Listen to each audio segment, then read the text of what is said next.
సింగరేణి కావాల్సినటువంటి coal blocks గురించి సింగరేణి అవసరాలు ఏమేమి ఉన్నాయో వాటన్నిటిని వారి దృష్టికి తీసుకొని వచ్చాము. అందులో ప్రధానంగా చాలా సంవత్సరాల నుంచి పెండింగ్ ఉన్నటువంటి Tadicherla second block in Jayashankar Bhupalpally Singareni కాలనీకి సంబంధించి ఇది 2013లోనే అసైన్ చేయటం జరిగింది. అసైన్ చేసినటువంటి ఈ తాడిచెర్ల 2 సంబంధించిన బ్లాకు ఈరోజు రాష్ట్ర ప్రభుత్వం దాని మైనింగ్ పర్మిషన్ ఇవ్వటానికి, లీజ్కి ఇవ్వటానికి prior approval government of India నుంచి రావాల్సి ఉంది.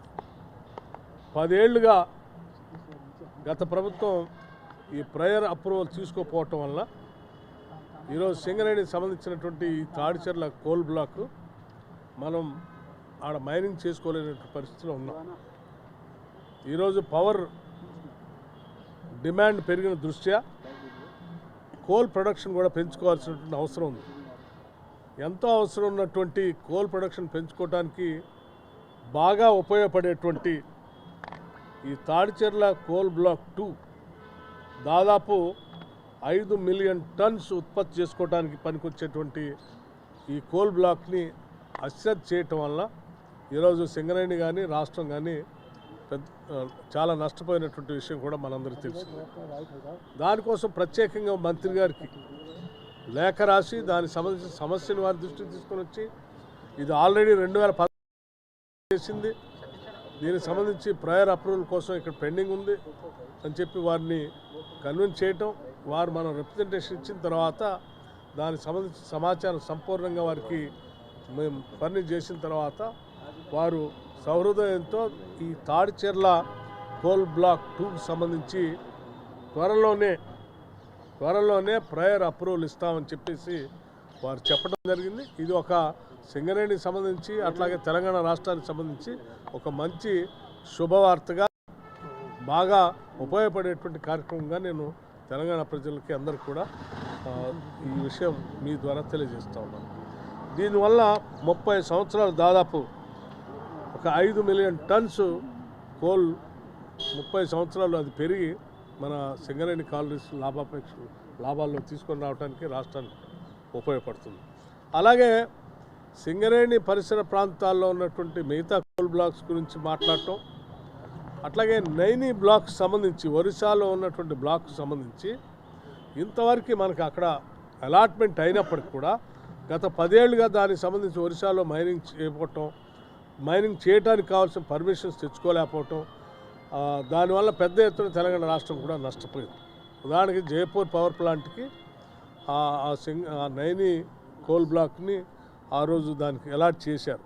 కానీ ఇక్కడ జైపూర్ పవర్ ప్లాంట్ అయితే ప్రొడక్షన్లోకి వచ్చేసింది, కానీ బొగ్గు గని అలాట్ చేసిన బొగ్గు గని మాత్రం ఇంతవరకు ఆపరేషన్లోకి రాలేదు. దానివల్ల సింగరేణి కాలనీ మిగతా ప్రాజెక్టులు కేటాయించాల్సిన బొగ్గులోంచి కొంత తీసి అదనంగా దీనికి ఇవ్వటం వల్ల చాలా భారం పడుతూ ఉంది. అందుకోసం వారికి ప్రత్యేకంగా కోరిన మీదట వారికి చెప్పాం ఆ ప్రాబ్లం వారి దృష్టి తీసుకొచ్చిన వెంటనే మన ఒరిస్సాకు సంబంధించిన ముఖ్యమంత్రి గారితో వారు నేరుగా మాట్లాడతామని, అక్కడ సంబంధించినటువంటి వైల్డ్ లైఫ్ క్లియరెన్స్ సంబంధించి ఆ రాష్ట్ర ప్రభుత్వ కాంకరెన్స్ సంబంధించి కూడా వారు పర్సనల్గా వారి ఫోన్ చేసి మాట్లాడతారని కూడా వారు చెప్పడం జరిగింది. ఇది కూడా చాలా సంతోషకరం. అది త్వరగా క్లియర్ అయిపోతే నైనికి సంబంధించిన కోల్ బ్లాక్ కూడా పెద్ద ఎత్తున మనకి అందుబాటులోకి రావటం వల్ల ఇంకా పవర్ పెంచుకోవడానికి, కోల్ పెంచుకోవడానికి కార్యక్రమాలు ఈరోజు మనం కేంద్ర ప్రభుత్వంతో కలవటం వల్ల రాష్ట్రానికి జరిగినటువంటి మేలుగా నేను భావిస్తూ ఉన్నాను.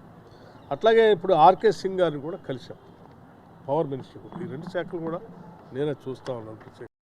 రాష్ట్ర ప్రభుత్వం నుంచి మనందరికీ తెలిసిందే ఈరోజు దేశవ్యాప్తంగా గ్రీన్ పవర్ సోలరైజేషన్లోకి పోవాలని చెప్పి చాలామంది ప్రపంచవ్యాప్తంగా కోరుతా ఉన్నారు. మన దేశంలో కూడా సోలరైజేషన్ త్వరగా వెళ్ళాలని మనం ఆలోచన చేస్తున్నాం. అందులో భాగంగా కొన్ని కార్యక్రమాలు కూడా మనం తీసుకొని ముందుకు పోతాం. కేంద్ర ప్రభుత్వం నుంచి కూడా ఒక స్కీమ్ని అంటే ప్రధానమంత్రి సూర్యఘర్ ముఫ్త్ బిజ్లీ యోజన అనే ఒక స్కీమ్ని 3 కోట్ల ఇళ్లకి ఉపయోగపడేటట్టుగా అనౌన్స్ చేశారు సబ్సిడీతో. దీని మీద సీరియస్గా ఆలోచన చేసినటువంటి రాష్ట్ర ప్రభుత్వం ఈ పవర్ సెక్టార్లో ఉన్నటువంటి అధికారులందరితో కూర్చొని మాట్లాడి దీన్ని ఈ పవర్ పేదవాళ్ళకి ఇచ్చే కార్యక్రమంలో భాగంగా సోలార్ ప్యానల్స్ పైన పెట్టడానికి రూప్స్ సరిగా లేకపోతే వాళ్ళు తీసుకోవాల్సిన లోన్ కానీ లోన్ అమౌంట్ కానీ మిగతా అమౌంట్ కానీ బ్యాంకుల నుంచి వచ్చే అమౌంట్ సంబంధించి కానీ పేదవాళ్ళు తీసుకోలేని పరిస్థితిలో ఉండే క్రమంలో ఈ స్కీమ్ వల్ల వాళ్ళకు వచ్చే లబ్ధి కొంత ఆలస్యం అయ్యే ప్రమాదం ఉంది. దీని దృష్ట్యా రాష్ట్ర ప్రభుత్వం ఒక మంచి ఆలోచన చేసింది. ఎక్కడెక్కడైతే మా సబ్స్టేషన్స్ అన్నీ ఉన్నాయో రాష్ట్ర వ్యాప్తంగా ఆయా సబ్స్టేషన్స్ ఉన్న దగ్గర పరిసర ప్రాంతాల్లో వర్చువల్ మీటరింగ్ విధానంతో ఆ సోలార్ ప్యానల్ని అక్కడే ఒక దగ్గర పెట్టి సోలార్ పవర్ని మనం తయారు చేసుకోవడానికి కావాల్సిన వ్యవస్థను ఏర్పాటు చేసుకొని అక్కడ నుంచి మీరు ఎవరెవరికి పవర్ ఇద్దాం అనుకుంటున్నారో ఆ ఇళ్ళకి కనెక్షన్ ఇచ్చుకోవటానికి ఆ సబ్స్టేషన్ దగ్గర నుంచి ఇచ్చుకోవటానికి ఈజీ. దీన్ని పరిశీలించమని చెప్పి వారికి ప్రత్యేకంగా విజ్ఞప్తి చేయడం జరిగింది. వారు కూడా సానుకూలంగా ఇది మీరు చెప్పిన విధానం బాగుందని చెప్పి సానుకూలంగా స్పందించారు, పరిశీలన చేస్తారని చెప్పారు. అంటే ప్రభుత్వమే లోన్ తీసుకుంటుందా? 40% వర్చువల్ మీటరింగ్ అని చెప్పాము.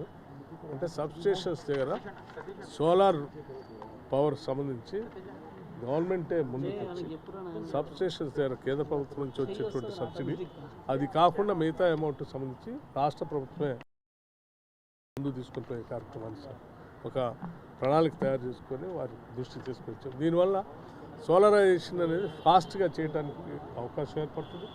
గ్రామీణ ప్రాంతాల్లో సోలార్ పవర్తో ఎక్కువగా ఇవ్వడానికి కూడా అవకాశం ఉంటుంది. దీనివల్ల ఇది పాలసీ మొత్తం చేంజ్ చేయాలి కదా, అంత చేయగలుగుతుంటారు మీరు మేము చెప్పిన దానికి వారి దృష్టి తీసుకెళ్ళాము. సానుకూలంగా స్పందించి పరిశీలన చేస్తారని చెప్పారు. సార్ ఇంకా ఏమైనా సమావేశాలు ఉన్నాయా సార్? ఇద్దరు కేంద్ర మంత్రులు ఇంకా పార్టీ అగ్రనేతలు కానీ ఇంకేమైనా సమావేశాలు అంటే రెండు ప్రభుత్వ పరంగా సంబంధించి అతి ముఖ్యమైనటువంటి రాష్ట్రానికి సంబంధించినంత వరకు. సో వీటిని వాళ్ళని కలవటం వల్ల సానుకూలంగా రెండు శాఖలకు సంబంధించిన మంత్రులు కూడా స్పందించారు. కాబట్టి ఇది ఒక ఉపయోగకరమైనటువంటి సమావేశాలుగా నేను భావిస్తాను. తెలంగాణలో వర్షపాతం ఎక్కువ నమోదైనా కానీ మీరు హైదరాబాద్కు నీటిని సరఫరా చేయలేకపోయి ముందే చేతులు ఎత్తేసారని టీఆర్ఎస్ వాళ్ళు సరే అధికారం కోల్పోయి వాళ్ళ ఆలోచన జ్ఞానాన్ని కూడా కోల్పోయారు. సో కోల్పోయారు కాబట్టి ఏది పడితే అది మాట్లాడుతూ ఉన్నారు. సో వర్షం వచ్చిందా లేదా, వర్షపాతం ఎంత ఉంది ఏంటనేది సైంటిఫిక్గా ఎవ్రీడే నమోదు చేసేటువంటి సిస్టమ్ భారతదేశంలో వ్యవస్థీకృతమైంది. ఇది అవగాహన లేనటువంటి వాళ్ళు ఏదైనా మాట్లాడితే వాళ్ళ అవగాహన లోపల ప్లాన్ చేశారా సార్ ఇటువంటి నీటి ఎద్దడిని ఎదుర్కొనేందుకు? ఎటువంటి క్రైసిస్నైనా పాలన అంటేనే ఎటువంటి క్రైసిస్నైనా ఎదుర్కొని దానికి కావాల్సినటువంటి యాక్షన్ ప్లాన్ తయారు చేసుకొని ముందుకు పోతాం. డెఫినెట్గా రాష్ట్ర ప్రభుత్వానికి సంబంధించినంత వరకు ఒక యాక్షన్ ప్లాన్ తయారు చేసుకొని మంచినీటి ఎద్దటి బికాజ్ ఆఫ్ వర్ష ప్రభావం ఉండటం వల్ల బాగా తక్కువగా వర్షాలు పడటం వల్ల ఉన్నటువంటి రిజర్వాయర్స్ కానీ మీడియం ఇరిగేషన్ ప్రాజెక్ట్స్ కానీ మేజర్ ఇరిగేషన్ ప్రాజెక్ట్స్లో కానీ అన్నీ కూడా అడుగంటిపోయినటువంటి విషయం మనందరికీ తెలిసింది. ఇది కేవలం తెలంగాణ కాదు, మొత్తం అసలు అన్ని చోట్ల ఉన్నటువంటి పరిస్థితి. దీనికి సంబంధించి బెంగళూరులో రేషన్ కూడా పెట్టినట్టున్నారు అమ్మా. బెంగళూరులో వాటర్ రేషన్ పెట్టారు. అటువంటి సిచ్యువేషన్ ఏంటి? అది రావద్దనే మనం అందరం కోరుకోవాలి. అటువంటి పరిస్థితి 3 పిల్లర్లు కూలినాయి, అది దెబ్బతిన్నాయి, వాటిని రిపేర్ చేసి కేటీఆర్ ఇంజనీర్ కాదు, కేసీఆర్ ఇంజనీర్ కాదు. వాళ్ళు ఎక్కువ ఉంచుకొని మేమే ఇంజనీర్లు మేమే డిజైన్ చేస్తామని వాళ్ళు కట్టడం వలన ఈరోజు అది కూలిపోయింది.